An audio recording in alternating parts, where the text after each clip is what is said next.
take long. Look, I have had all the lectures I can take for one day. I just wanted to thank you. And this is the first chance I've had. If it weren't for you, my brother would be dead, and I am very grateful to you for that.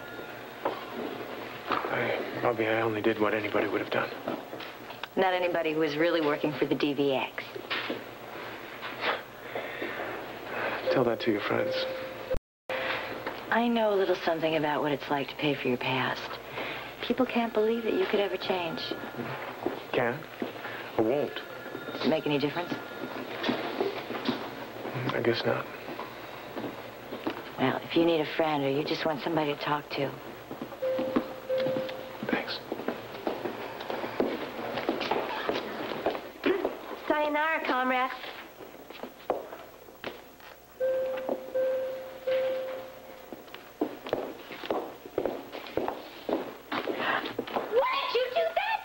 Because Grant could. You're ashamed of yourself. If you had that coming. If you weren't pregnant, I swear I... That's right. And I told you to stop it now. What's this all about? I don't know. Ask her. She started it. I did not. You just hit me for no reason at all. I'm trying to knock some sense into that empty head of yours. I should have known better. Oh, baby or no baby, you're going to go back to work. That's exactly what you're going to do. All right, ladies. This is a hospital, not an alley. If you two want to fight, do it somewhere else, on your own.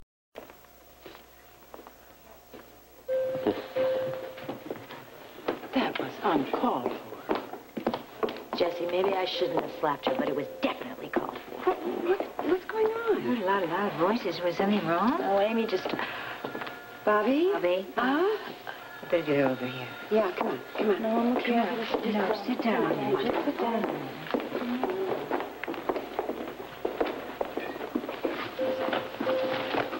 Jessie, what's wrong with Bobby? She's not feeling too well. Well, what brought it on? She got kind of upset a few minutes ago. About what? It started when Dr. Putnam showed up. I might have known. The man has trouble wherever he goes. I mean, I don't even know how he had the gall to come back here. Alan, You know it's true. I know that it is time that we do take that coffee break, please. Let's go. Amy didn't help matters any. Perhaps we'll have a chat later. Alan, hold on a minute. Oh, thanks. I wanted to talk to you guys. I wanted to tell you how badly I feel for Grant. Don't waste your tears. I am concerned, too. Well, I worked with Grant a lot. I got to be fond of him. That's the way he worked. He charmed people, and then he stabbed them in the back. What has he ever done to you? He embarrassed me. He's made a laughing stock out of me and every other doctor in this hospital. Well, in all fairness, he did do the medical profession as a whole a disservice, yes. That's right. I agree. Actually, as much as I like Grant, I really think he made a very grave error in coming into the hospital today. I mean, he really must be out of his mind to do what he did in the first place. Well, what do you think will happen to him? I don't really care. I just wish that he would just leave and we could all get on with our lives then after that. Look, you think we were the only ones who were suffering. Why don't we get our coffee? Would you like to join us? Well, I have an appointment. I've got some time, sure. I'd like that. Thank you. Thank you.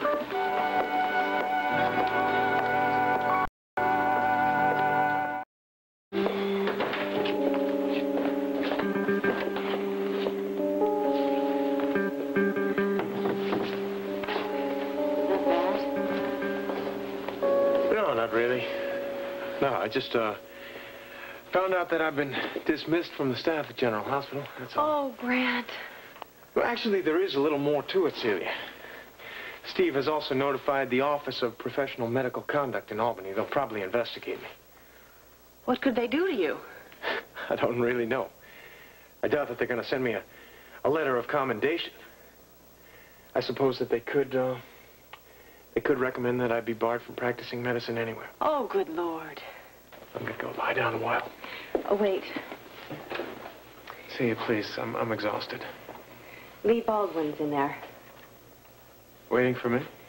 Yes, he talked to Armstead in New York. About the Putnam inheritance. I don't know, he wouldn't say. Take my word for it. You may be right. He thought you'd be home, so he thought he'd come by and deliver the message in person. Yeah, that's terrific. More bad news. No, maybe not. Maybe not. Why don't you just go upstairs and I'll tell him you don't feel well. We'll just postpone the meeting. No. Now, let's get it over with. There's no sense trying to put off the inevitable. Are you sure? As sure as I can be about anything these days. Come on.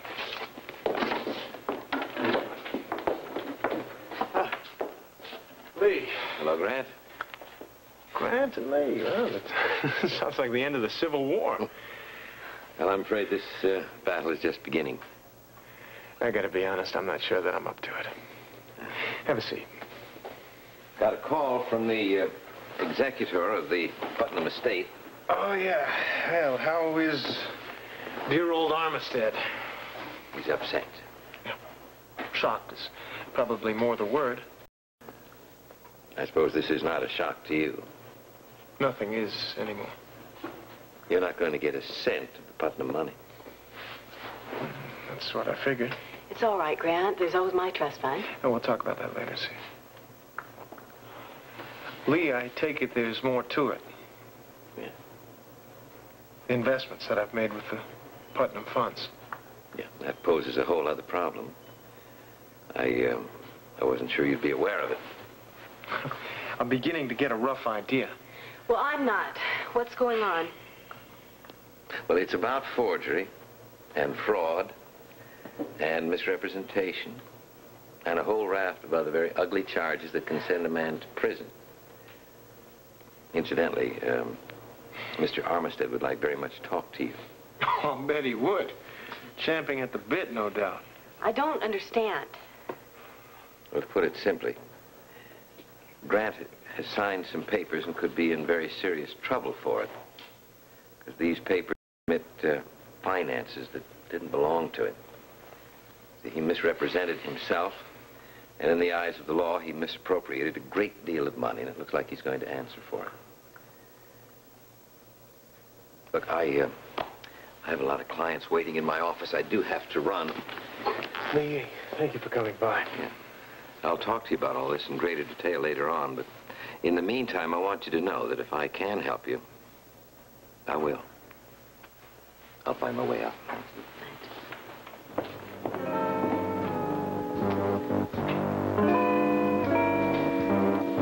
I really am glad you decided to come in today. I am too. You mean that? No, not really. What? Little joke there. Listen, all we're going to do is talk. We do that all the time. Sit down. Yes, well, this is a bit different. Why? Well, because we are gathered here today to discuss my problem. Leslie, we often talk to each other about our problems. Not officially, we don't. Look, you know, this whole conversation could just as easily be taking place over a cup of coffee in the cafeteria. Gail, it's just not easy for me, all right? What isn't? Admitting that I'm an addict. I don't think that you are. Do you, Rick? No. Well, then what would you call it? Well, as I've told Rick before, your personality just isn't the addictive type. Could fool me, boy. Maybe I'll see you later, okay? Yeah, okay. Excuse me. Thanks for coming by.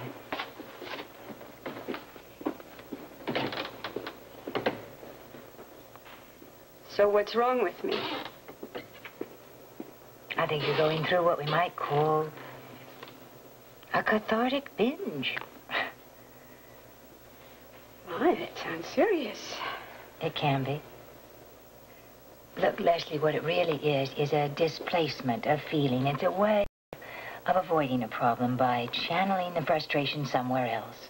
Well, you know that people react to stress in different ways. Some people drink too much. Some people throw themselves into work or into a vigorous form of exercise or all kinds of other outlets. Like gambling. Perhaps. And the real problem is to understand the crisis that precipitated that kind of compulsive behavior. I mean, the behavior itself isn't nearly as important as its origins. I don't know whether that means I should feel relieved or be more worried than ever.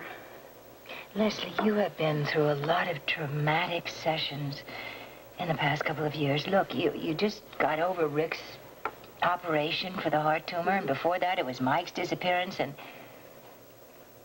most importantly, the loss of Laura.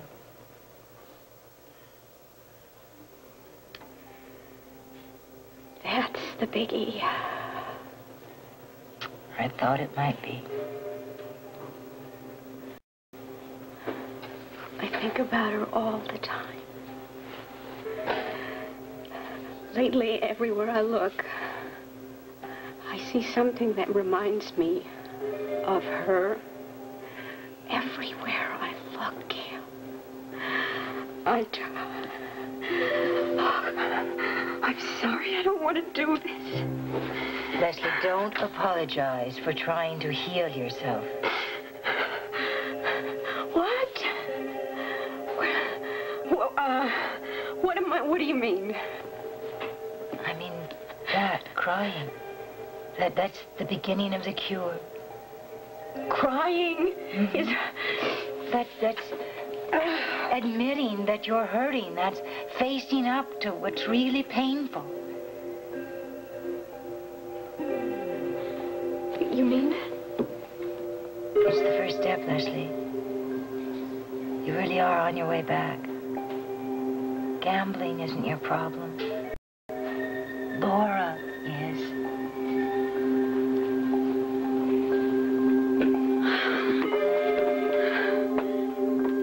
Will there be anything else?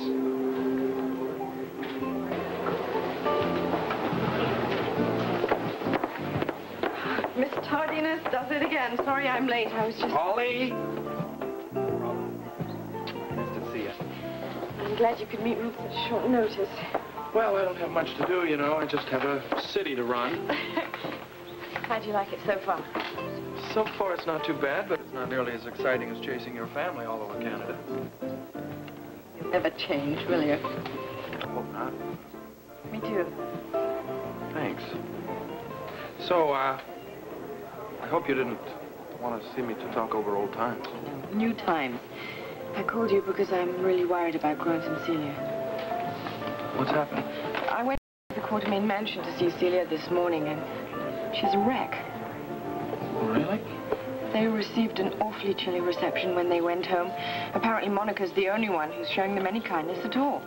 Well, I'm not surprised. Good old Uncle Eddie is not known for his big heart. Grant's terribly depressed. Celia seems to think the only thing that will help him is if he can immerse himself in his work. Well, that makes sense. He went back to General Hospital this morning. Bad idea. I thought so, too. How did it go? I haven't heard yet, but I'm worried. Well, I think you have good reason to be. If you think they got a chilly reception at the Quartermains, I wouldn't be surprised if there were people at the hospital waiting with a lynch rope. If only there was something we could do to make it easier for Grant and Celia.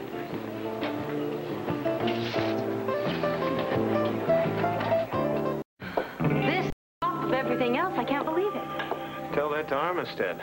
Forgery? Fraud? Among others. What's left? I don't know, Celia, but I'm sure that they're going to come up with a few more charges before they're through with me. Why can't they just leave you alone? Don't they realize you've been punished enough already? Apparently, they don't think so. But, Grant, you were under duress. How can they hold you accountable for something you did under those circumstances? I intend to find out. How? I'm going to go to New York City. I have got to talk to Armistead.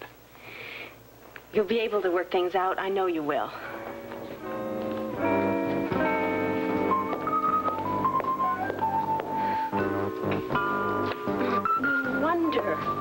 No wonder I've been acting so strangely. It's been because I have been refusing to face the real problem. Well, that's part of it. Oh, that's it? That is absolutely it. And wasn't it foolish of me to not have seen it before this? Wasn't it stupid of me to think that I could be an addictive personality? I mean, it's so obvious that I had to be sublimating something. Leslie, I don't want And now that I know what it is, Gail, thanks to you, now I can deal with it because it was not, you were right, it was not the gambling that was consuming me. It was the past that was. Possibly. What do you mean, possibly? You mean there's more? Leslie, that remains to be seen. No, Gail, this is it. It's as you said. I am on my way back because now I understand what it is. I understand thanks to you. Lord, I just wish I had come to see you sooner. And I'm so grateful to you, Gail, because now I feel I can deal with it. Leslie, it's just not quite as simple as that. But it is. It is just exactly that simple. I have to accept the fact that Laura is gone. Folks, something from the bar. What would you like? I'll have a white wine spritzer, please. For you, sir? No, I better not. I've got a lot of work to do this afternoon. I'll be right back to take your order. No hurry. You know, I hope the scene at the hospital wasn't as bad as we thought it was. Well, maybe we're wrong. Maybe it went all right. Yeah, we knew that. Look, there's no way around it. Grant and Celia do have some rough times. But I know you and Robert care. And I do. I'll do whatever I can to help. We owe him a lot. Our lives? Yeah. So, don't worry about it. No, I'll try not to.